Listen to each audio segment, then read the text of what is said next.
Salut tout le monde, c'est Flocktok, j'espère que vous allez bien. Aujourd'hui on se retrouve pour une toute nouvelle vidéo pendant laquelle je vais vous expliquer pourquoi j'ai vendu ma 790 Juke pour acheter un 250 EXC. C'est vrai que dit comme ça, on pourrait se demander pourquoi ce changement aussi brutal, mais vous allez voir, vous allez vite comprendre. C'est parti.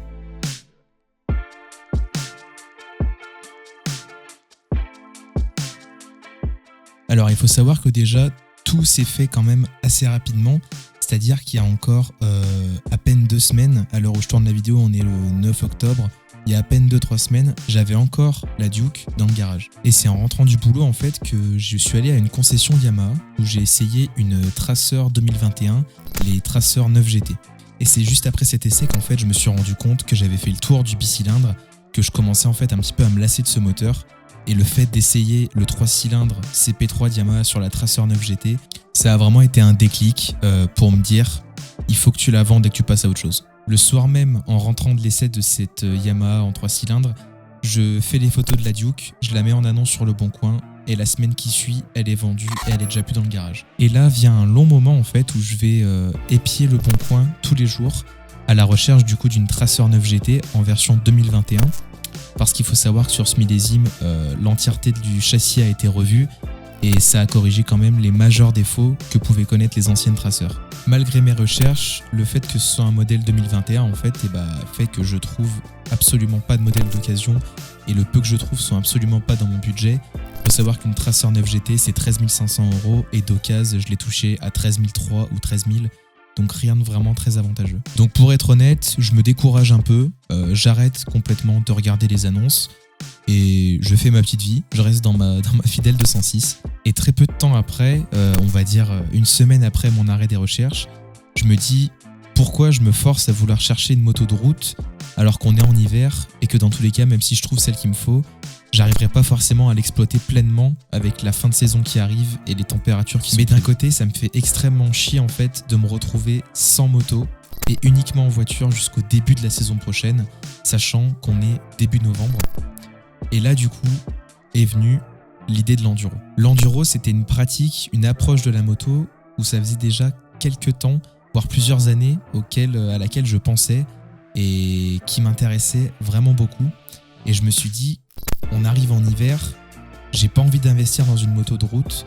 Est-ce que ce serait pas justement le moment idéal pour m'acheter une petite enduro, pas très chère, juste pour me faire la main et avoir une première expérience. Si ça me plaît, je la garde début de saison prochaine. Si ça me plaît pas, je la revends.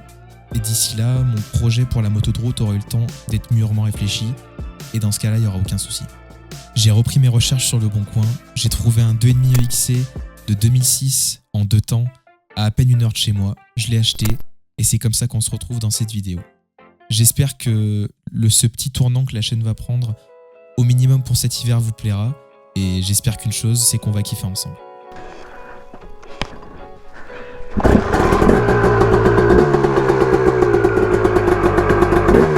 Bon alors, je sais même pas si vous m'entendez, mais là, je pense que je vous dois des explications. Je suis une bille en enduro. C'est-à-dire que là, sur YouTube, vous allez vraiment voir la progression en fait du niveau le plus pourri jusqu'au niveau que je vais atteindre. Donc je sais pas, ça se trouve à la fin de l'hiver, je serai toujours pourri. Hein. Au début, ce sera sûrement beaucoup de rando. Vous voyez, histoire de me faire un peu la main. Là, en gros, je prends des chemins que j'avais l'habitude que je connais du VTT. Là, et si je me mange pas aujourd'hui, c'est un miracle. Bah là, dites-vous qu'en vrai, c'est ma première sortie d'enduro. Donc je sais qu'il faut rouler debout, je sais quelques trucs, mais sinon je suis une bille. Hein. Donc là, tous ceux qui ont des conseils en commentaire, tout ça, on va dire que je connais les bases de la moto grâce à la route.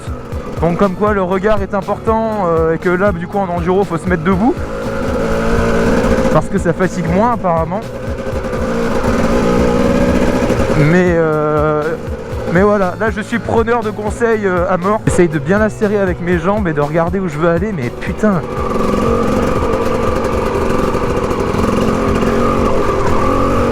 Hop. Et là dites-vous, je suis concentré à fond là. Ça c'est des chemins, jamais j'aurais pensé les prendre en moto. Par contre, ceux qui disent que debout ça fatigue moins, Moi ça me fatigue plus, hein, donc je dois mal me tenir je pense. On est dimanche, on se rend sur des petits sentiers, des pistes en fait de randonnée comme ça.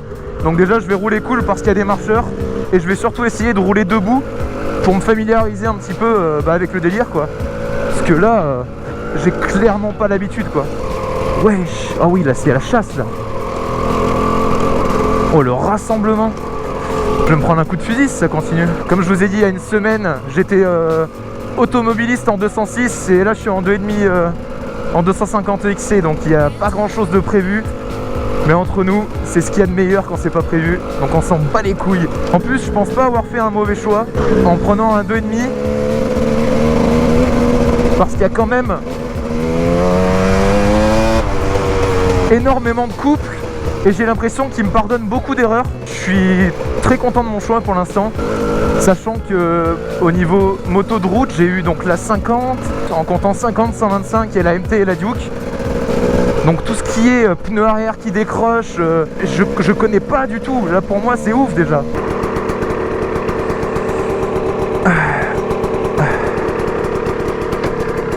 On va voir. Hein. On va y aller doucement.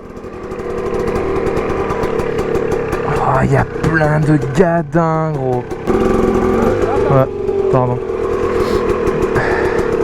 Bonjour.